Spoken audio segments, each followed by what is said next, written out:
a couple of months ago, it went haywire, and I didn't do much to it, as far as I know. Okay, I'll keep playing with it. Thank you. I will. I may send another test message shortly. It's getting. Well, it's 9 o'clock. I'll try later. Thanks. All right, N6YG standing by for net. Good evening. This is Bill, K6KRQ, your net control operator for the River City Arc Slow Scan TV Net. This net serves for training and practice in image transmission modes and meets Wednesday nights at 9 p.m. on the N6NA repeater on 441.3 megahertz. River City Arc's members and all licensed radio amateurs are welcome to participate.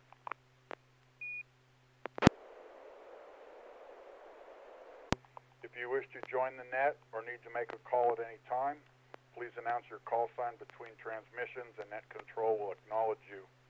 If an emergency should arise and you need the repeater, please contact the net control by saying break, break. A double break signifies emergency traffic. The net will stand by for you until the emergency is terminated or the traffic is moved to another frequency.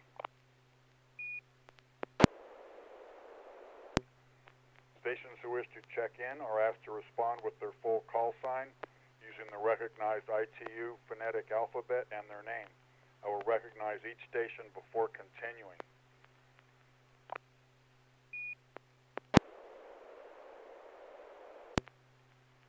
All right, any station that wishes to join the net, I'll take you one at a time. So let me acknowledge each person one at a time. So first operator, please come now.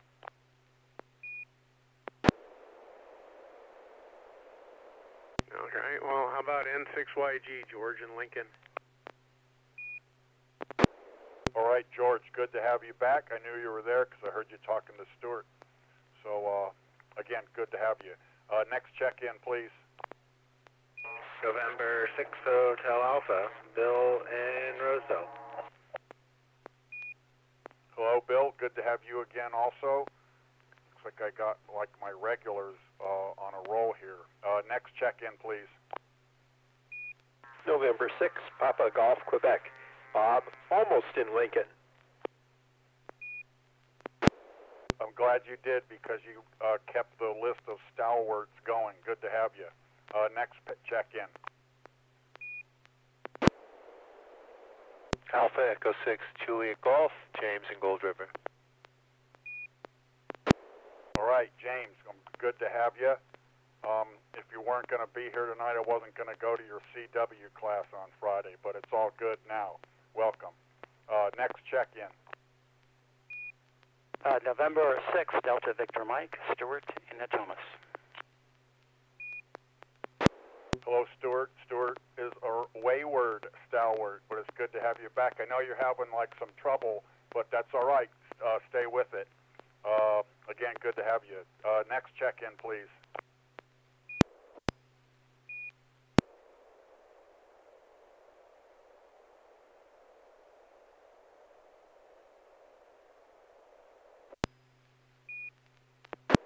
Okay, I'll get him on this next call, but it's good to have you. Keep the list going. We got a good crew tonight. All right, next check-in. Come now.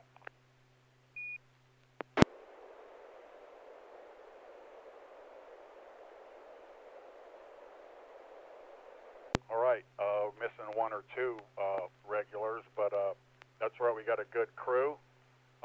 George was the first to check in, so I guess I'm going to give him the first honors. So if you're ready to go, George, you may fire when ready.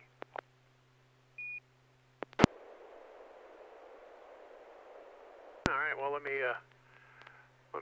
get in position here. That was a little faster than I expected. So we have a pretty good group, it looks like, tonight.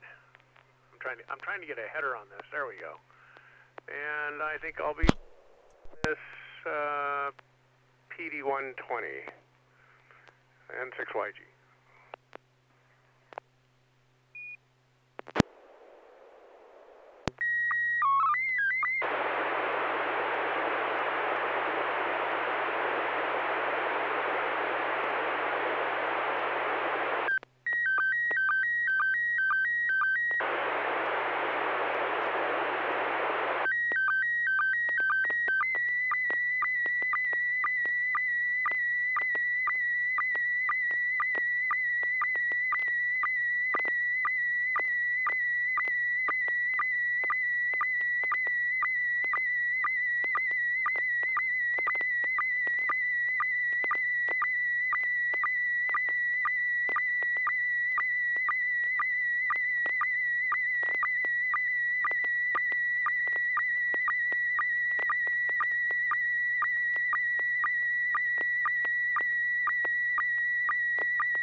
think, well, it's still coming through on YouTube. I got a little bit of trouble on this end.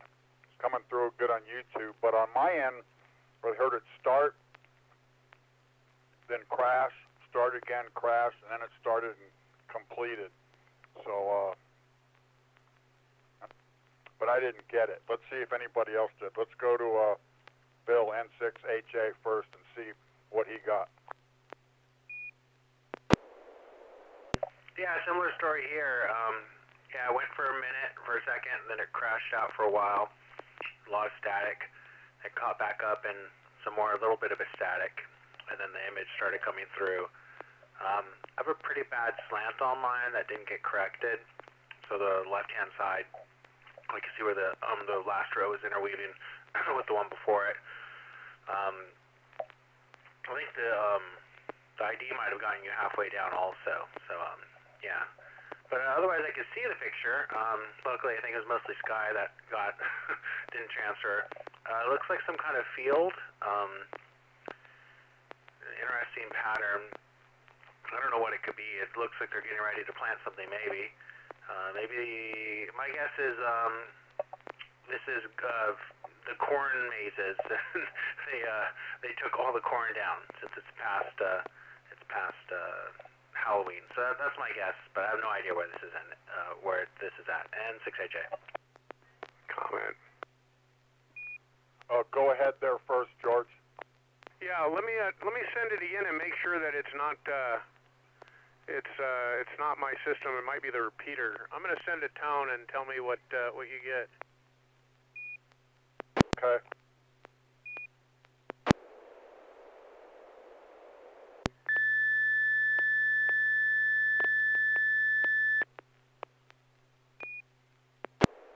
I got a solid tone here. All right, you mind if I try that picture again? No, by all means, because I want to see if I can get it. Sometimes I get things out of config here, so go ahead.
That was much better.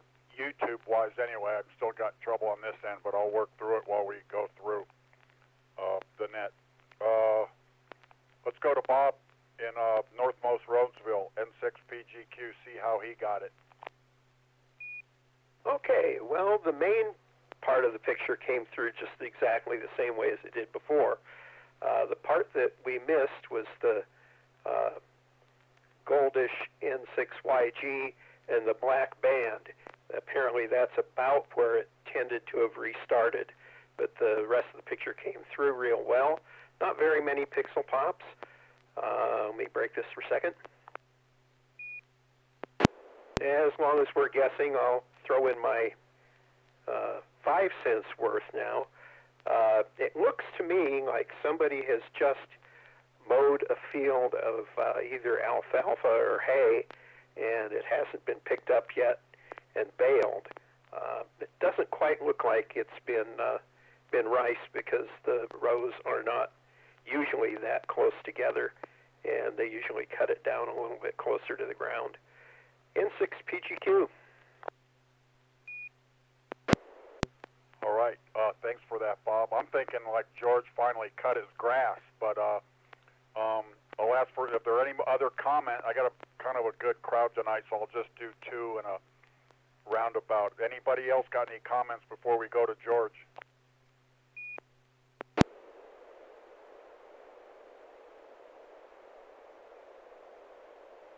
All right, none heard. So let's go to George, N6YG, and have him tell us about his photo. Go ahead, George. All right. Yeah. Well, the picture looks much better on a large format TV.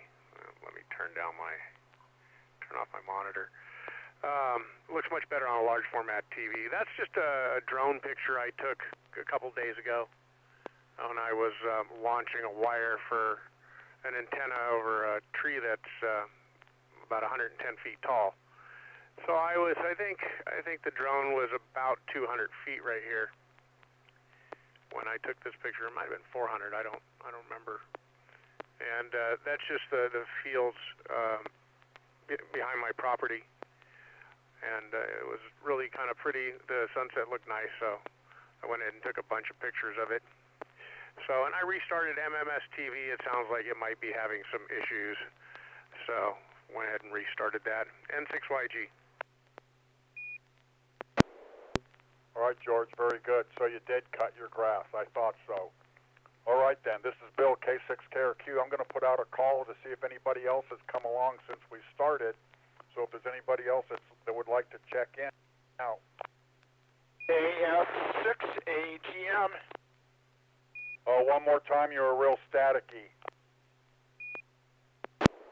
Kilo Foxtrot 6, Alpha Golf Mike.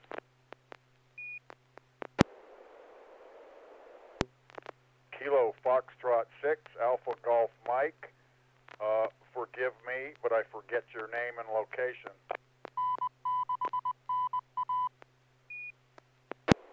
Okay, the name here is Ken, and I'm in Woodland. All right, sorry about that. I got you now. I should have known better. It's always embarrassing to me. All right, very good. We got you checked in. Anybody else that's come along?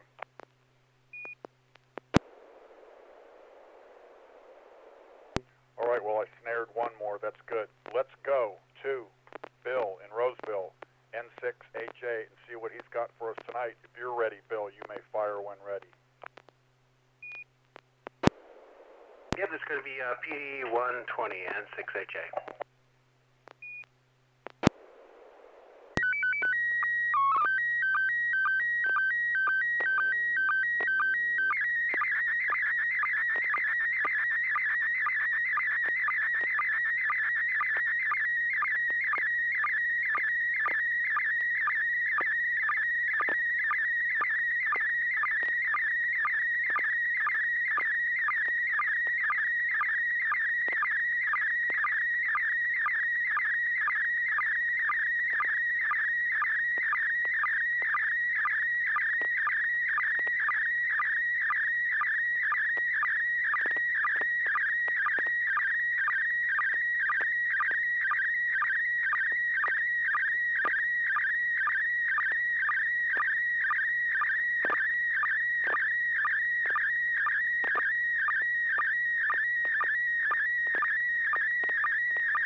good. That one looks real good on YouTube. Let's go to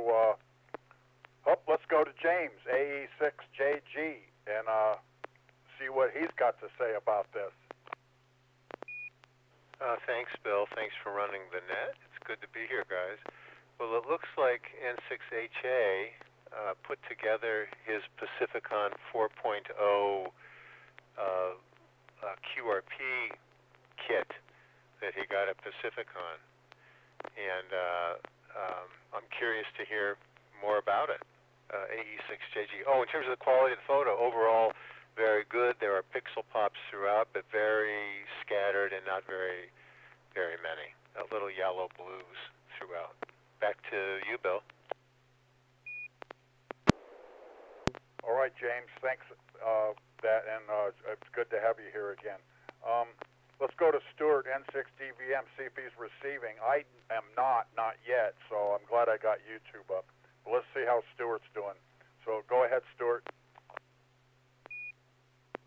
I'm receiving really well, and I concur with James. The image looks good, good quality, I presume, similar to what he got and what I see on YouTube.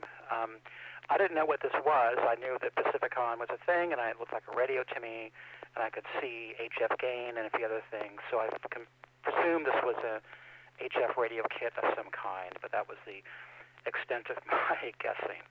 And I want to hear more about it as well. N6DVM. All right, very good. Are there any comments before we go to Bill for the lowdown on his picture?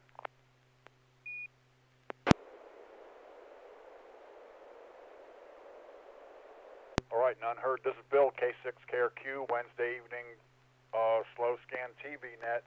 Let's go to Bill, N6HA, and see what he's got to say about his picture. Go ahead, Bill. Yeah, you guys got it. Not a lot of mystery in this photo. There is an item in the photo I thought you may or may not be able to identify, though, so I'll get to that. But yeah, that's a Pacificon 40. I picked it up at Pacificon from the CalQRP group. They're selling, I think they have like 100 of these kits, or I don't know, 50, some number. They ended up selling out of them. I had pre-ordered it ahead of time because I'm part of their group. I don't get sent the kits, but I read their groups.io. So I put this together, and I've been playing with it on the bench. It's not as sensitive as I expected, so I ended up taking it apart and redoing the toroids, thinking I didn't scrape off enough of the material. But so that thing that's plugged into it, the antenna jack, is actually the NorCal S9 signal generator. So I got that actually from one of their talks. They're giving away free kits, and that was one of the kits they gave away. And I was very excited to get this because I use something else as a signal generator now. It's not as nearly as convenient as this, so I've been enjoying it. It's actually an S7 signal generator for me. There's S1 and S7. Depending on the band, so I might need to play with that too. But yeah, I expected the Pacificon 40 to be a little more sensitive. It has a good sound to it, and it sounds okay on the air. But yeah, I don't know if I'm doing something wrong. I did do there's a modification that's supposed to help it, and I did do that modification. So I'm wondering if Carol got hers together and she had better luck than me. And 6HA. Let's find out. Did you hear that question, Carol? Yeah, I heard the question, but I did not. I kind of passed on the Pacificon 40 because I'm working on some other projects and I didn't want to overload myself. So, but I do have one of those S9 signal generators, and those things are actually, I measured mine. It actually does put out exactly an S9 signal. I think it's 50 microvolts on all of those crystal frequencies. So I don't know what's going on with yours. That it might be how you checked it if you used the regular spectrum analyzer. Back over to net. This is KP from MD. All right, very good, Carol, and thank you for the photo, Bill. I was just looking at YouTube, but Stuart's on there too, but I already gave him on the air salutations. All right, so that said, let's go to Bob in northmost Roseville. He's N6PGQ. If you are ready, you may proceed. Okay, this is going to be PD 120.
All right.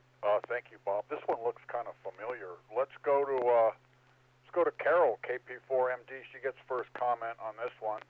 So go ahead there, Carol. Okay, this is Killer Pop for Mike Delta. Very interesting.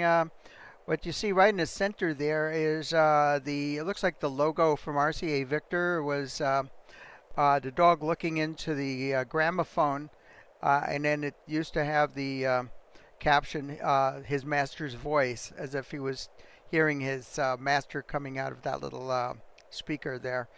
And it looks like this is some kind of workshop where these are perhaps plaster, what do they call those things? Friezes or something? Kind of sculptures that would normally be put on the front of a building or something. Yeah, very interesting. But yeah, it looks like it's on an easel, and there's two things on either side there with some people. Also, very interesting. I have no idea what it is, but it's looks kind of like an artist's workshop. Somebody who works on these kind of sculpture type things. But as far as the picture, minimal pixel pops. There's a repeater ID about 2/3 of the way down, but you can see on YouTube what I got. Back to you, KP from D. Thanks, Carol. I think bas relief is the word you're looking for, and I think that's what it is. Let's go to Ken in Woodland. He's KF6AGM, and see if he got the picture and if he's got a comment on it. Go ahead, Ken. Got the picture, and I have to say, so far, that's the best picture. I only see a few pixel pops. Second on Carol, so it looks like it's the RCA Victor dog, RCA. Kind of curious about that. I guess it looks like it might be that they were doing some remodeling. So I do a second on the Raptor. It looks like they're doing some rearranging or remodeling. All right, thank you, Ken. Any additional comments before I go to Bob? E6JG. Go ahead, James. I thought these were the Elgin marbles, and it proves once again that the Greeks had a phonograph. All right, it's kind of a silly joke. All right, back to you. Perfect copy, almost. I don't see any pops on mine. All right, very good. Jokes and commentary are always welcome from all comers. Thanks, James. You know what? This one looks familiar, or maybe Bob has sent us another one with the RCA Victor logo on it. But let's go to Bob and hear the story on this. Go ahead, Bob. Well, if you look at the two little cherubs at the top, they're holding on to a plaque that says His Master's Voice. And, of course, that is Nipper the dog, and looking into a gramophone, and he is the RCA logo. This is taken at Gladding McBean. These are pieces of ornamental terracotta, and that's about a third of their business is doing repair. And so if you have ornamental terracotta on your building or it gets damaged, they will either have the old mold or create a new one and replace the piece on your building. So the company makes sewer pipe, roof tiles, and ornamental terracotta, and these are a few pieces that are up in their showroom sort of place in Lincoln, N6 PGQ. All right, Bob, very good. Good-looking picture on YouTube. I'm sure I would have got it good if I had my settings right. Something went wild here. Thank goodness for YouTube.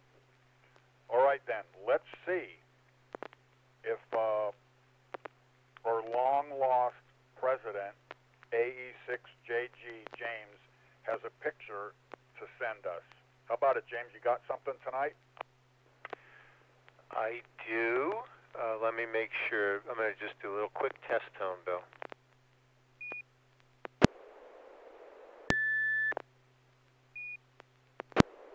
Good tone. Go ahead. All right, PD 120.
one came through with good quality too on YouTube. I still haven't got my stuff squared away. Let's go to the top. Let's go to George, N6YG, for commentary on this one.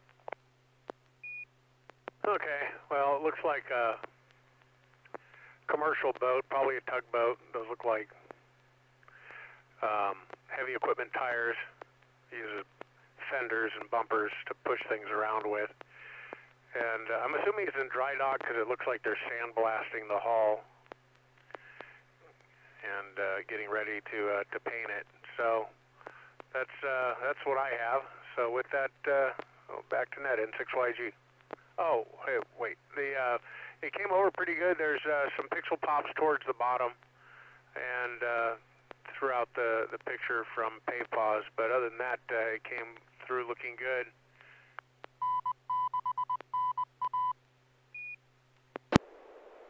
All right, very good, George. Let's go to Bill, N6HA. His turn to speak on this picture. Yeah, good copy here. Just a few pixel pops. Yeah, no rips or tears, and looks like it synced correctly. When it first was coming in, I thought it was something from maybe Mad Max. You know, it's very industrial looking. But yeah, as it went down further, I realized it was a tugboat. So yeah, I don't know where James would be where there's tugboats. Maybe he went camping near the coast, which I'd like to do here soon eventually. We're planning on maybe doing something. But yeah, I wonder where this is at. And 6HA back there. All right, very good. Thanks for that, Bill. Any other comments before we go to James?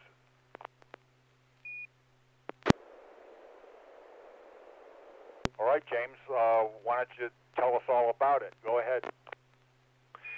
Well, George and Bill are both right.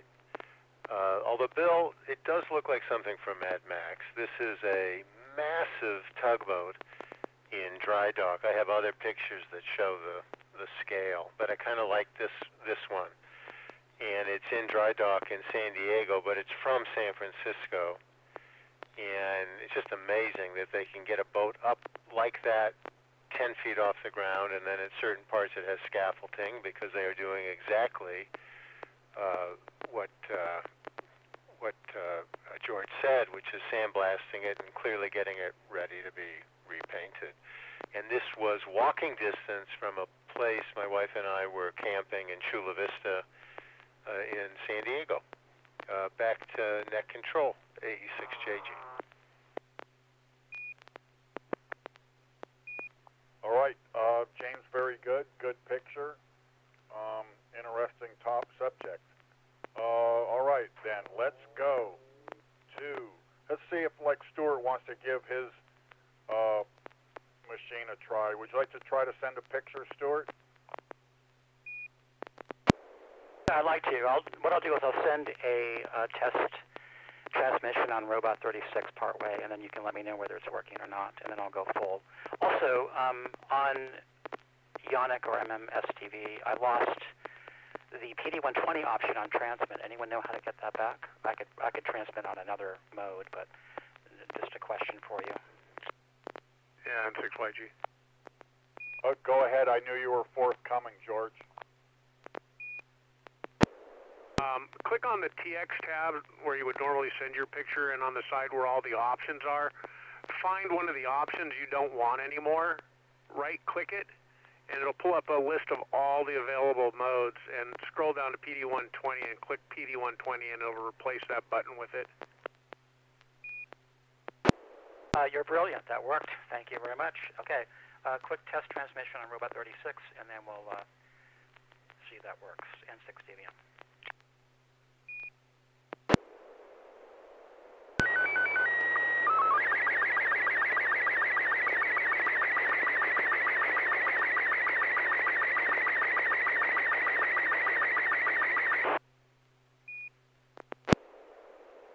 You're broadcasting, but I'm not a good one to ask because I don't seem to be hearing you guys through my sound card. How did it look to anybody else? AE6JG. Go ahead. It looks the same as pre-net. It's very, very grainy, but it's coming through. Okay, what I'll do, that was, again, Robot 36. I'll do PD120, and if you can bear through the 2 minutes. And then if it's readable, great. If not, I apologize, and we'll work on it further. All right? Comment. Go ahead. It's coming through a lot better on YouTube. The partial one, it's still kind of grainy, but it's readable. So go ahead and proceed. All right, here we go, PD120.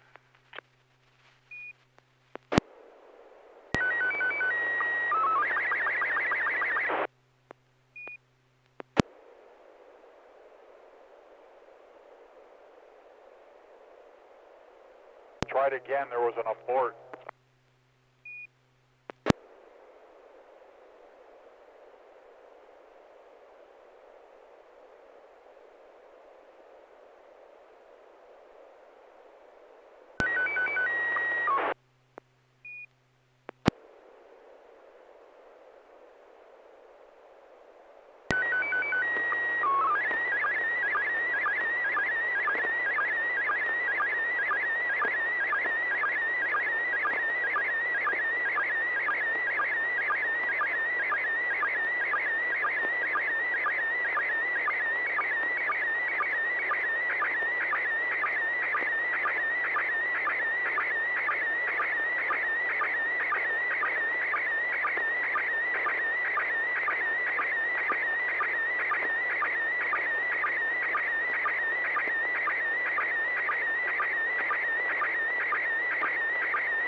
All right, Stuart, that is a little bit snowy. I thought I heard like an ocean in the background, but it's definitely readable, and that you haven't tried it, but that barcode probably still works.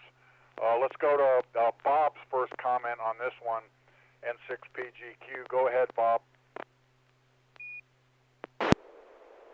Well, there were a few pixel pops, not too many. Barcode, QR code actually, on the left side, and a picture on what looks like a monitor. It looks like it says semantic web and has HTML on it, and data and a few other information, a few other words on there that are perfectly readable. Be interesting to know where the web is and what the advertisement was in 6PGQ. All right, very good. Let's go to James, AE6JG. Go ahead, James. Well, it is readable. I haven't tested the QR code, so I can read everything. Partly because the pixel pops are so evenly and densely distributed throughout the image. So it's a clean image because it's consistently pixelated AE6JG. All right, very good. Any other comments before we go to Stuart?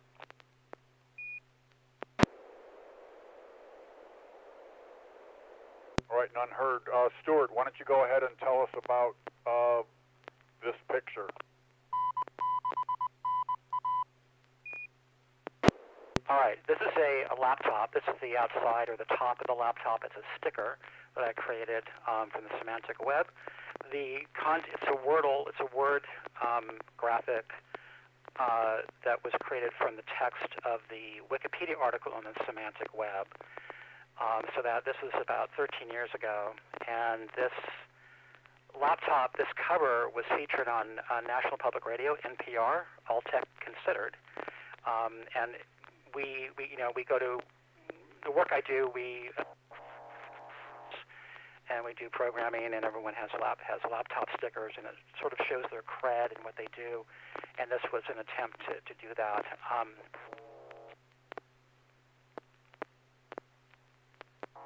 Context for this was I did a summer program at MIT in Cambridge, Mass, about 13 years ago at the Computer Science and Artificial Intelligence Lab, or CSAIL, and this is the home of Tim Berners-Lee, who created the World Wide Web and the semantic web technology, the standards for it, including RDF, Resource Description Framework, and the Ontology Web Language, and other things. And this is a group of people who work on that, and we spent about a week together. And so I created that for that meeting, and we got to hang out in Tim's office, and it was fun. And so that's what this is. The QR code goes, and the reason I brought this up is it's an old picture. I saw the QR code goes to a website where people are featuring their laptop stickers from around the world, and it's really interesting. And I was thinking that ham radio people who have their ham laptops can do the same. I know they already do, but feature your favorite mode or technology on your laptop, and that inspired me to go dig up this image and present it tonight. Okay, that's it. N6NA. Question. Go ahead, George. Well, this is not in regards to the last picture. I'm just curious if there's a station on frequency running a an all-band radio who has used WWV to calibrate their sound card for MMS TV. We need a master station on frequency. I can't do it with my radio because it's the 9700, so there's no way to calibrate the sound card in it from an accurate source.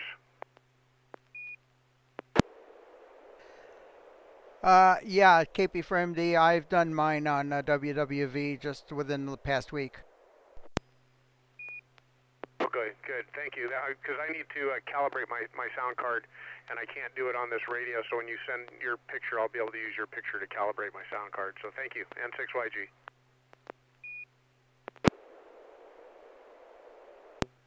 Well, that is extremely timely because Carol's going to come up next.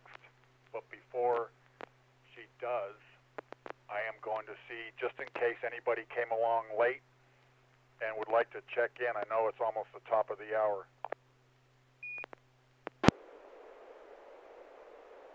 All right, that was kind of a late call. All right, Carol, it's your turn. If you're ready, go ahead and send a picture our way. Okay, very good. This is going to be PD120.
right, very good. Let me see where thank you, Carol. Let me see where I left off on comments. I think James was next. James, you want to go ahead and comment on this one?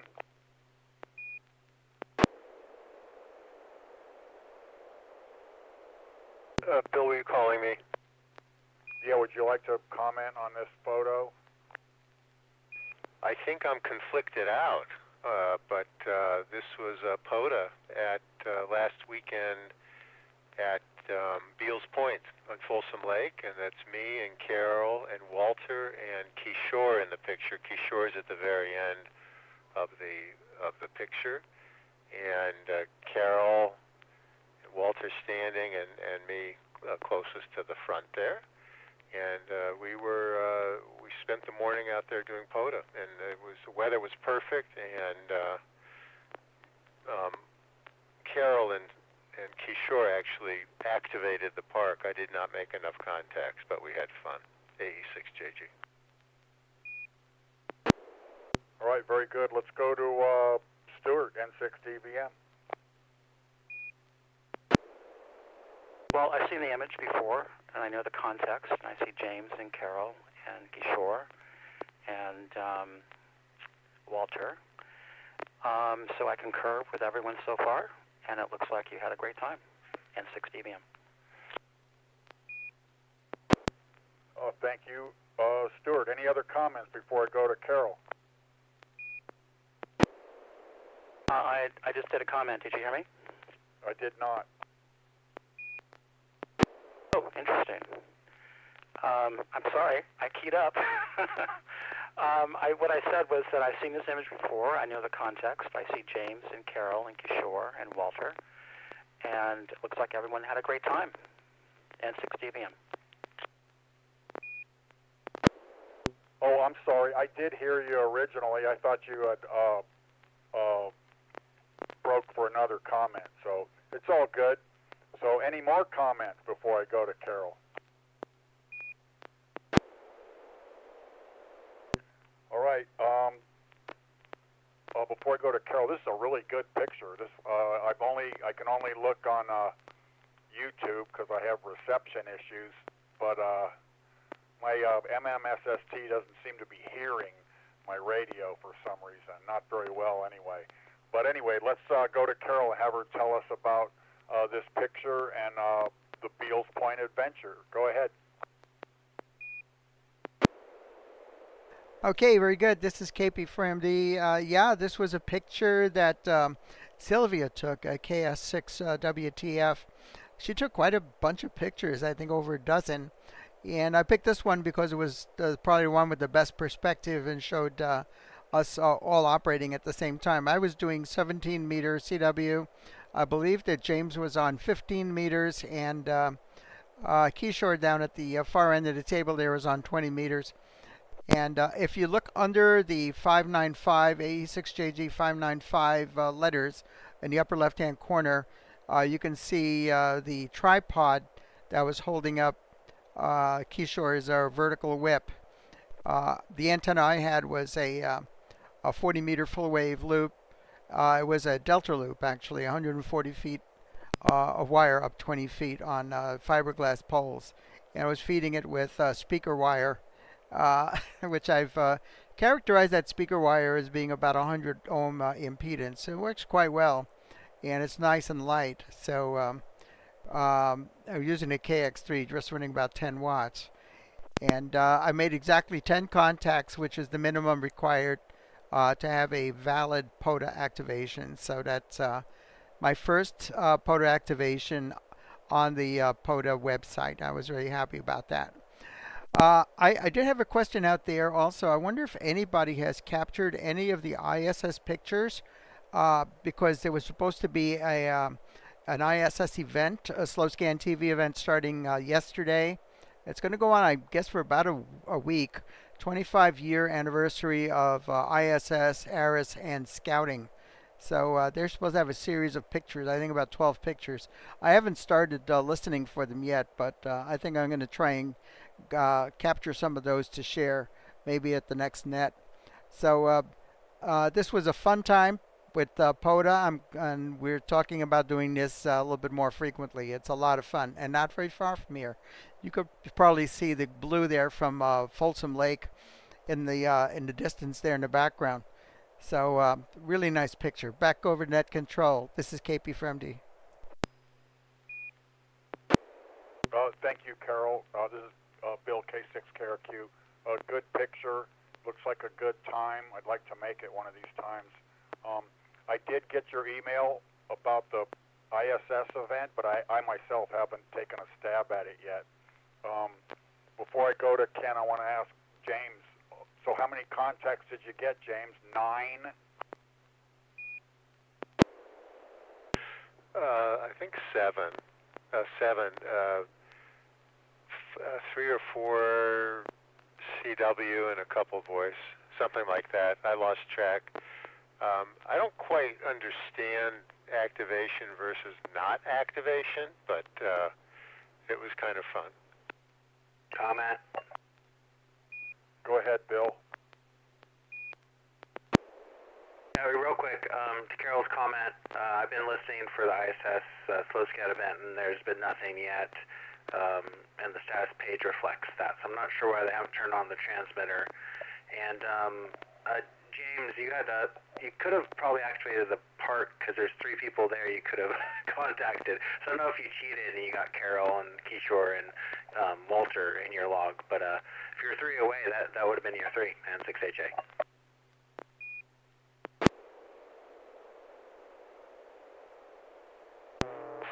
That sounds like a sandbagging move, but I guess it's legal. All right then, thanks for that. I guess I haven't missed anything on ISS yet, so. So that said, any other comments before I go to Ken? All right, Ken, it's been like a long night, I'm sure. Hope you're still with us. Ken's KF6AGM, and I promise I'll remember your name from now on. If you're ready with a picture, go ahead and fire away. Okay, yes, I'm still here. I'm fascinating to see different pictures. I've got another travel one, to a different place. This is going to be on PD 120.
All right, I'm a little bit slow because I'm waiting for them to come on YouTube, but this one looks pretty good. Some pixel pops, but it looks like your picture got pushed up into the corner, like a sizing issue. But we'll comment on it anyway. Let's go all the way to the top for the final comment, or set of comments, and we'll start with George, N6YG. Go ahead, George. Yeah, it looks like it's all the way up in the top corner, and it's like not a street light. What do you call it? Lamps, like maybe from the days of old gas lamps, in front of looks like might be a government building of some kind. I don't know. Lots of pixel pops in the black area, so a lot of this is black. And the picture is small up in the corner, and the actual picture area, it's hard to see the pixel pops, but the black area really becomes obvious. So yeah, not much else to add. So we're going to send it back to net, N6YG.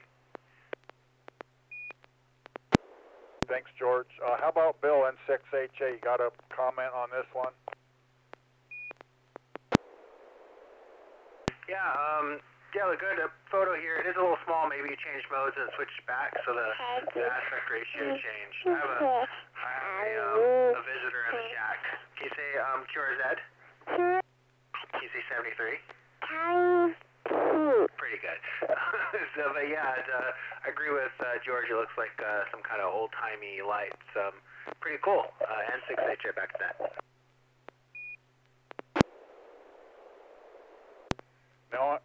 Thanks, Bill. Now I'm wondering if your daughter's first words were something from amateur radio jargon. But anyway, she's coming through loud and clear. So thanks for that.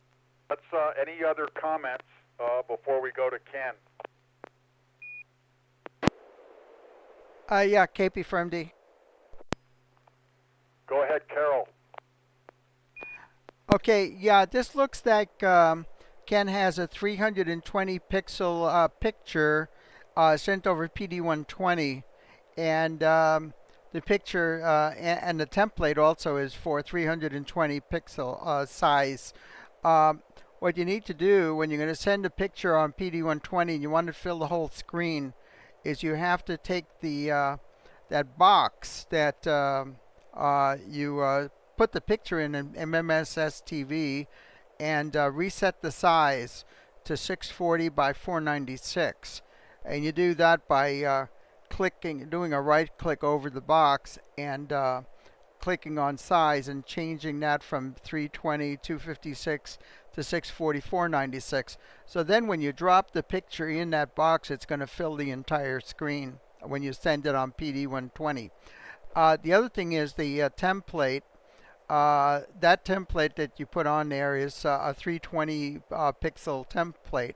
So you have to, if you're going to use a template like that, you have to make a copy of it and resize everything so it fits properly in the larger size window for the PD120.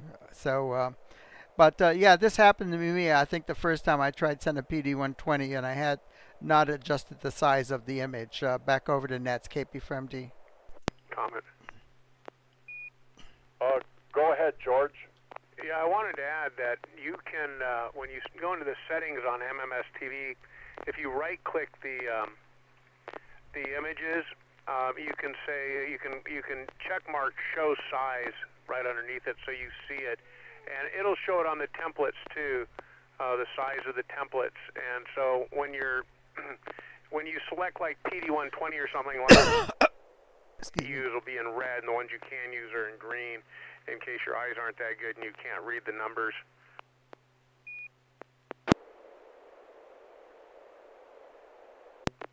Thanks, George. Yeah, that was part of my learning curve. You know, right-click and resizing and set it to show size. Because when I started trying out different modes, I wasn't getting it while I wasn't filling up the page. But I learned to do exactly that. So very good.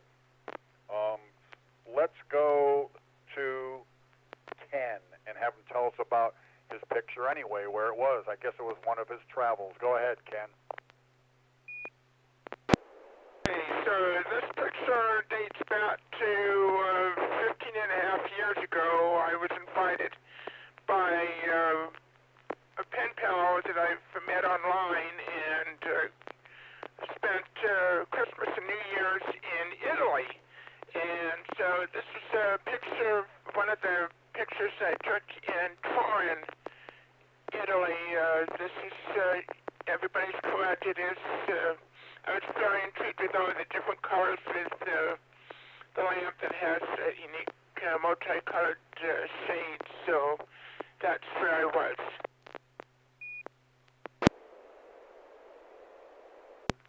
All right, very good. It is a good picture because it's got like that good color contrast in it. So, but try out your size settings when you switch between modes, and you'll see what George and Carol were talking about. All right, it's after the top there. I'm not going to send one tonight. I'm having trouble with my reception. It's like I can't hear anything. I probably got a setting that I moved or something like that. That's usually what happens. It'll be something obvious. I'll find out. But are there any other comments, questions, or other burning desires before I close tonight's net? Yeah, if we have time, I've got another picture I'd like to send out and to make sure that the system is working again the way it's supposed to. Before you do that, Carol, can we go to the main repeater? I just want to check in with you on something. Yeah, that's not a problem. We could do that. All right, George. Hey, you haven't been with us for a while, so forgive me. I forgot about the call for the final picture. Go right ahead. Well, let me read the closing part first and then fire the picture over. So that means that I want to thank all who participated in tonight's SSTV Net. We hope to see you again next Wednesday at 9 p.m.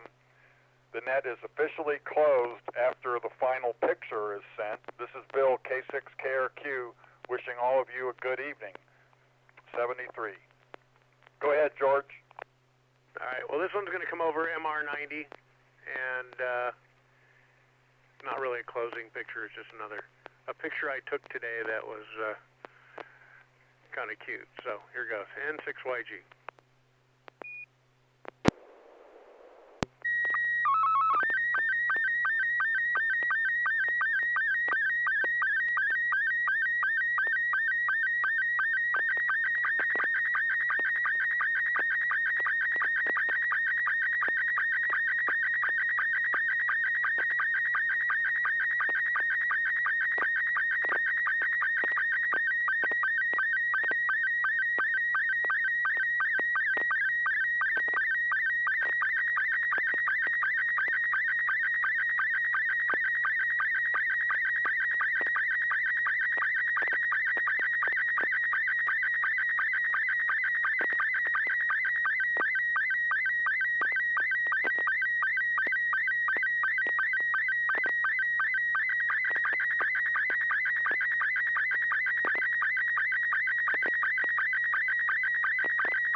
Since I'm watching it on YouTube, I'm waiting on it. But here it comes now. Look, I see. First, let me say, I thought you were going to send a Looney Tune. That's why I read the closing paragraph. But let's see if anybody wants to comment on that before I do. Comment. Go ahead. Is that a silky? Is that a stab at what the bird is? I guess it's some kind of a chicken, but I don't know. I was asking if it was the silky breed of chicken. No, it's an Americana. We call her the Easter egg chicken because she lays, her eggs are green, the shells are green.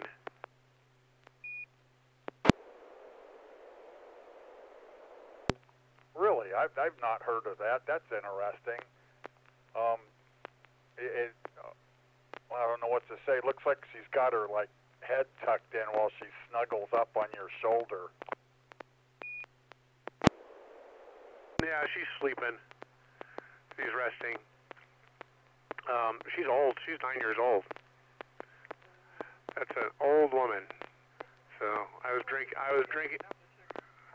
She wants a sugar daddy who doesn't want any sugar. The poor girl is getting chased around by the new young bucks around here. Got a couple of young roosters, and she doesn't want to have anything to do with them.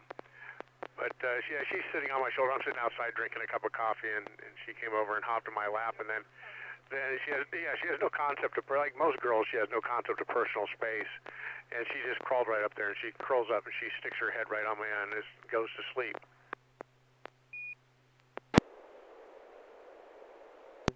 Now you need some kind of a pig that gives green ham. Then you'll have green eggs and ham.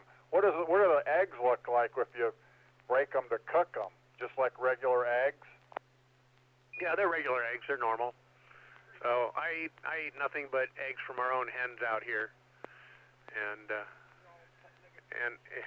fresh butt nuggets for us and the dogs. They like them, and the roosters, they get dispatched about one a week. Go to the dogs. They get put in the Instapot, and then the dogs get to eat chicken all week. Rooster. All right, very good. That picture came through real good on YouTube. Yeah, my sound card was off just by about 13 parts per million minus, so, or positive. So and there's no way. It's interesting. You used to be able to like calibrate the sound card. And you're not calibrating the radio. You're actually calibrating the oscillator on the sound card, because all these they don't have real high stability oscillators on sound cards, so they're off a little bit.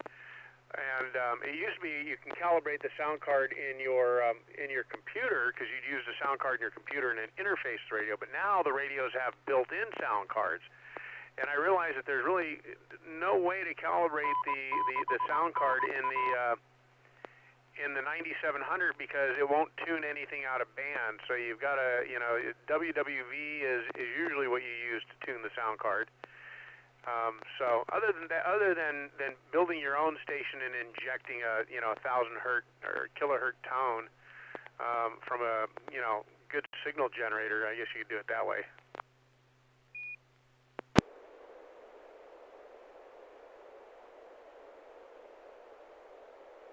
The easiest way to do it is just to have a master station on frequency. Someone like what Carol did is calibrated her radio to WWV, and then you can calibrate your sound card to the master station on the sync tab. If you ever wonder what that sync tab is for, there's a little smiley face, and if you click that after you receive an image from someone, like when I received Carol's image, I clicked the high accuracy sync, and then that told me that our signals were different by 13 parts per million, and then you just press the memory button and it automatically enters that into the offset. So you won't need to use automatic slant control then, and your quality of your pictures will be better. N6YG. K6KRQ, that's something new. So when you have somebody, in this case Carol was playing the part of the master, while she's transmitting, you go to your sync tab and click the smiley face, and then when she's done with the transmission, then you hit the memory and it does the adjustment? Yeah. And now I would be, I would be a master station now, because I'm calibrated to her. So her sound card. So let me see something here real quick.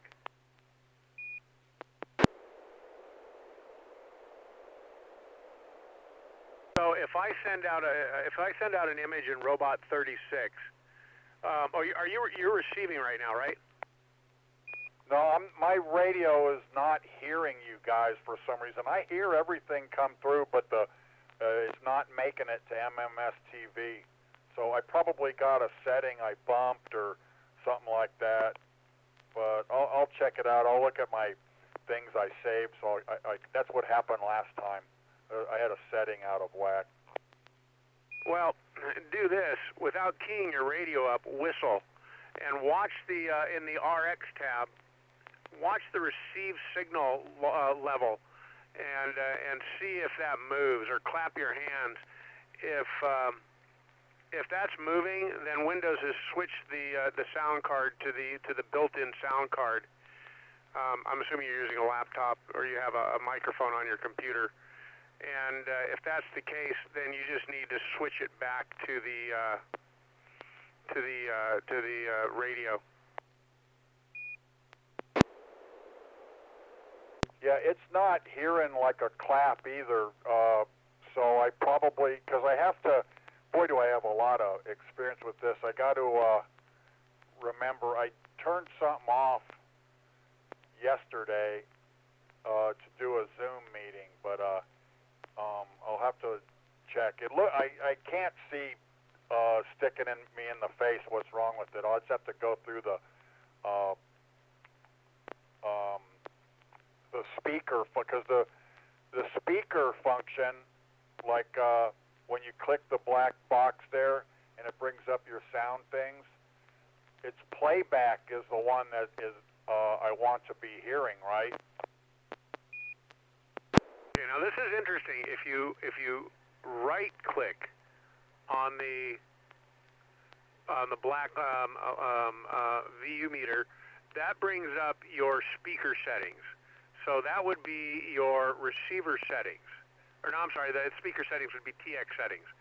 So that would be your TX settings, and you have to click the device and where it says speaker and select the radio that you're using, and then you can adjust the TX level.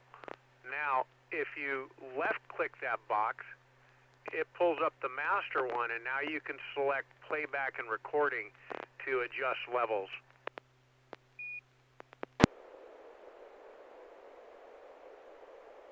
Yeah, my speakers are set to the speakers 3 USB audio codec, which is the normal thing. That's checked, but it doesn't seem to be hearing anything.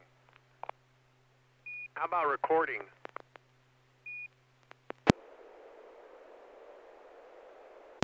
Recording, it's the same one that's active, but the microphone codec, microphone 3 USB audio codec. And I check it in MMS SSTV configuration too, but I haven't seen what's wrong. The last time this happened with us, I had a setting wrong on the 991. How it got changed, I don't remember, so I have to check it again. Oh, I remember that. Where it's sending audio, are you in? Does 991 have digital mode? I know that a lot of the new radios now, they're starting to catch on. Now have a digital mode where it'll mute the front microphone and accept audio through the either USB or the accessory port on the back. It used to be for many years. Most radios, if it had a data port on the back, didn't mute the front microphone. So, I mean, that was kind of stupid on their part. So any room noises would also get transmitted simultaneously. So the new radios now will mute the microphone. You used to have to unplug the microphone.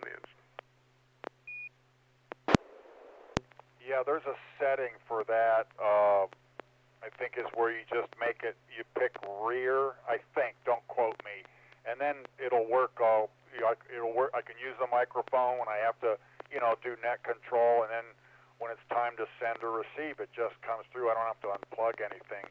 It's probably one of those things that got pushed around for whatever reason. Yeah, and that happens. I'm really disheartened with modern ham radio equipment and how poorly designed it really is. I just can't believe that I've been in this hobby this long and that a lot of these issues still exist. It's almost as though the manufacturers, they don't hire people that actually use the equipment or know what they're doing. It's like all they're interested in is specification numbers. Let's see how low we can get this specification number. But we're not going to worry about the usability of the radio. I was just dealing with that. Again, I complained about this 25 years ago with an ICOM 2800H.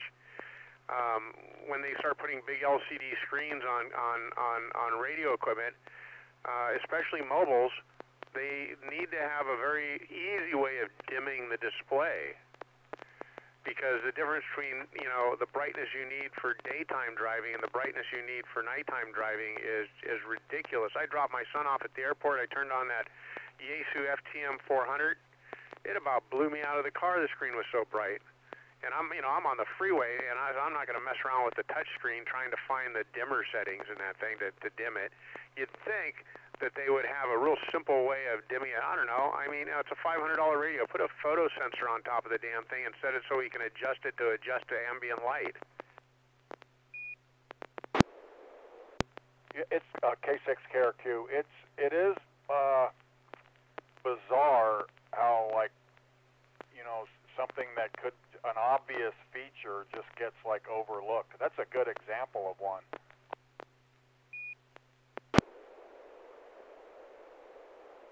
I'm almost at the point where I'm just going to go back to a traditional radio with an amber display. I was looking at the FTM 310, and it's just got a traditional amber display. If I'm going to hopefully start driving again soon, I don't want to go through that nonsense at nighttime of trying to dim the display. It's like it's typical Yaesu. It's like half a dozen different button pushes to get to the dimmer display, and something that should be real easy to do. Should be a prime function, an analog wheel on the corner of the radio. A comment, N6NA. Go, Stuart. I just want to jump in real quick and say thank you for sharing your comments, because I've been in this hobby for about a year. I haven't spent a lot of time with ham radio, and these are essentially my exact observations. Putting a DVI port on a Yaesu 710 radio that's only a few years old, or not having a full KISS TNC in radios that have been released within the last year, and I can go on. Championing that a radio finally has USB-C. I don't understand it, and I know we tend to berate Chinese radios for their quality, but they're innovating. Some of the newer radios have features that only an expensive Kenwood would have, and I'm still waiting for the Kenwood Mobile. So I wanted to thank you for that, because I wasn't sure when I should express my blunt opinion about it, being relatively new to the hobby. So yeah, I agree. Thank you. N6NA. Kenwood makes good equipment. I think they're one of the few manufacturers that actually has ham radio operators program their user interface. I think ICOM maybe too has ham radio operators who are either consultants or somebody who's actually used the equipment. And I know Kenwood must have done this for their APRS system, because they make the best APRS radios. They're just, everything is so logically laid out. You don't even need to use the manual to figure out how to use it. And it's just, the most commonly used functions are very easily accessible. It's just a well-designed user interface. So, yeah, a lot of things just don't make sense. As far as the interfaces like DVI and HDMI and so on, it takes them a while to adopt that, because those HDMI especially tends to be extremely RF noisy. So I think they went with DVI originally because it tended to be a little better shielded and didn't generate quite as much RFI. But they should be able to design the equipment to deal with that. So I remember early on, geez, how much I suffered with HDMI monitors generating just ridiculous amounts of RFI on HF. Do you think some of this is, I mean, somebody asked you the question, the hard question, which is, why do you think this is? Are we not providing enough feedback? Ham radio operators don't, go back to the manufacturer and demand features. Is it cultural? Is it something about Japan? Because these are, or most of these are made. Any thoughts about some of the behaviors that contribute to this? I think it has to do with maybe a bit of arrogance on the part of the manufacturers. The Japanese culture is my personal opinion. The Chinese, with their equipment, are extremely responsive to user input. But see, Kenwood is too. I mean, Kenwood is probably one of my favorite manufacturers. I can't afford the equipment that I want, so. Yeah, even Elecraft. If you look at them, they're relatively responsive to the users. I mean, I think they still have a serial port, a DB9 connector on the back of their radios, and I applaud them for that. That's a great device for a great input device for home brewers and experimenters. Yeah, thank you. Thank you, and also thank you both for doing the net and for the feedback. Appreciate it. I'm going to go. Thanks again. N6NA.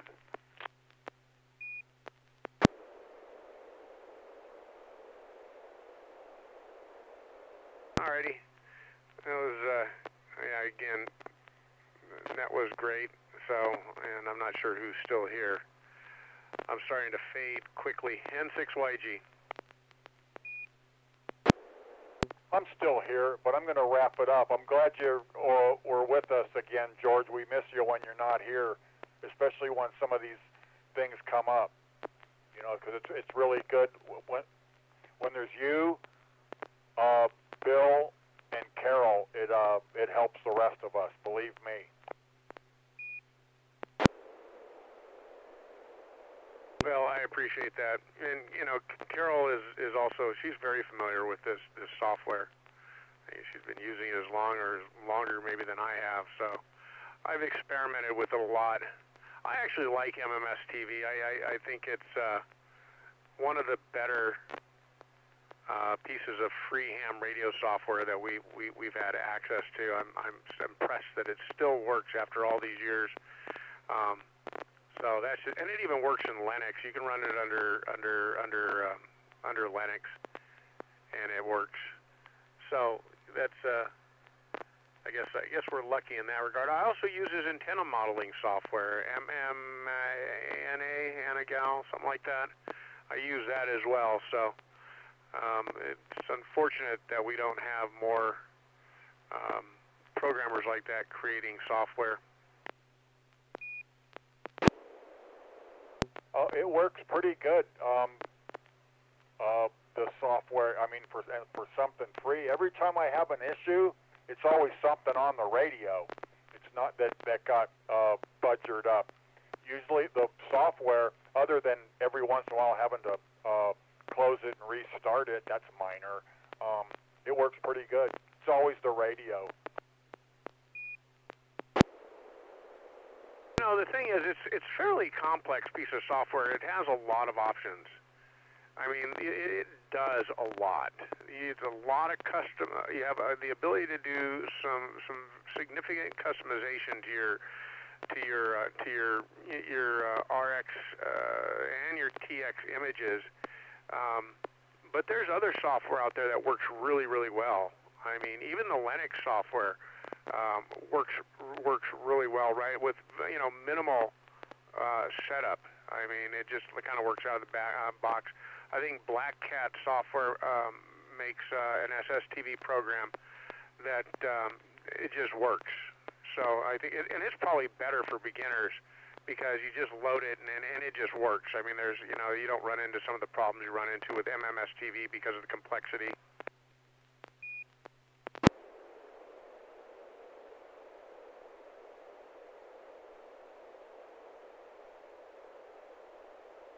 But it doesn't have the graphics ability that this has for the templates. I think is why MMSTV became like the de facto standard. It's got a really great templating system.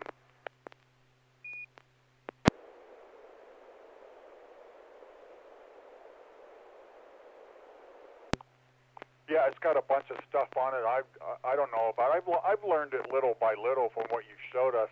That sync thing was kind of hip, slick, and cool too. I didn't know about that. The what thing?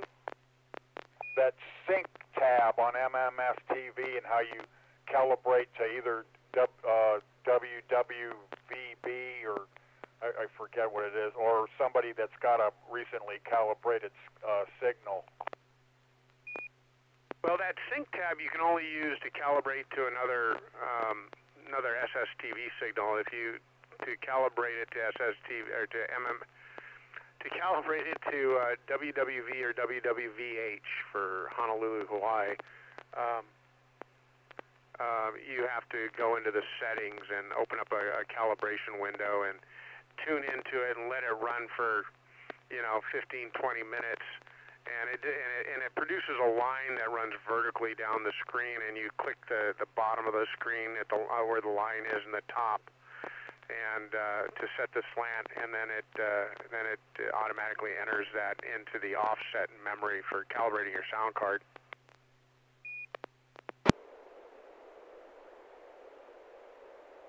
Oh, that's kind of slick too.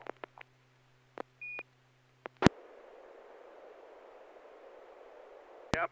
Hopefully WWV sticks around for a while. I've been concerned with the funding and stuff like that. And they might decide eventually that it's an unnecessary service and discontinue it, which would be a shame. That's a tradition. When I was on a boat, every morning I remember tuning into WWV. One of the very first things I do when I'd wake up, I'd tune into WWV and set the chronograph on the boat, make sure it was on time.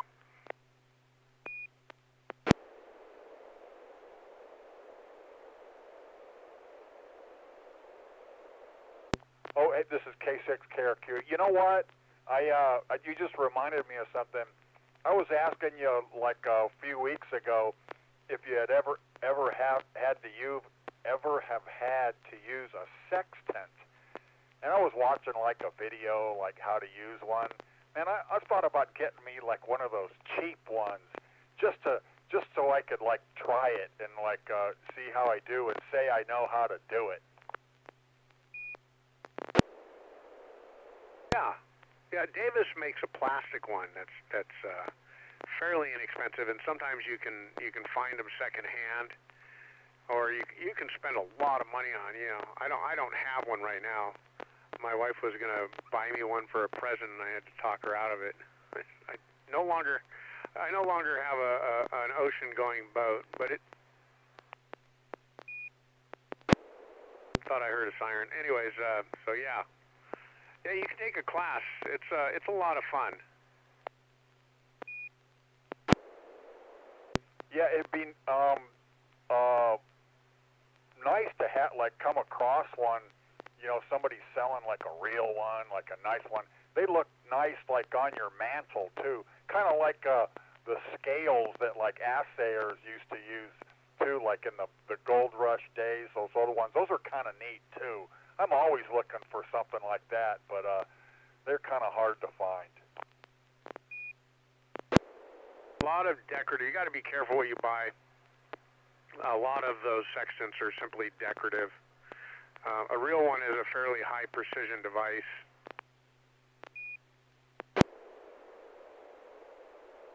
Yeah, I'd want to put like on a mantle, like I said, it'd have to be like a one that looks real, not like some plastic thing. Now, to get one of the cheap plastic ones, just to learn how to do it, and say that you know how to use it, that's fine. But for a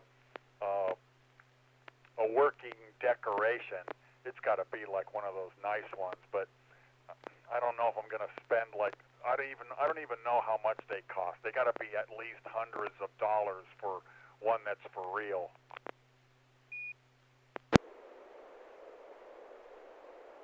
A used decent one in metal, usable, 250. A really, really nice one, which would come in a wooden box or a box, storage box. Well, I think they might all come in storage boxes, but in a really nice storage box. You'd be $1,500 easy. Yeah, that's a used one, right? Yeah, brand new one. That's what I thought. Like in the thousands of dollar range, a couple or a few anyway for a new one. Yeah, it's been a while since I've priced them, and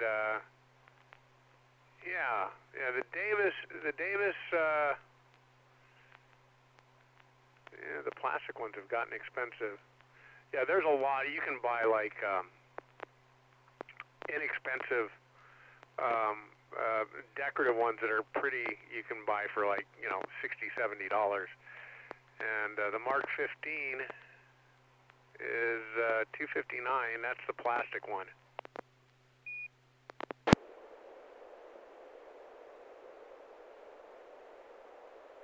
No, I'm wrong. Isn't that? I thought that was a plastic one. No, the Mark 25 is the. No, I don't remember. Yeah, that's $499, and so they have several less expensive models that run anywhere from $295 to $499.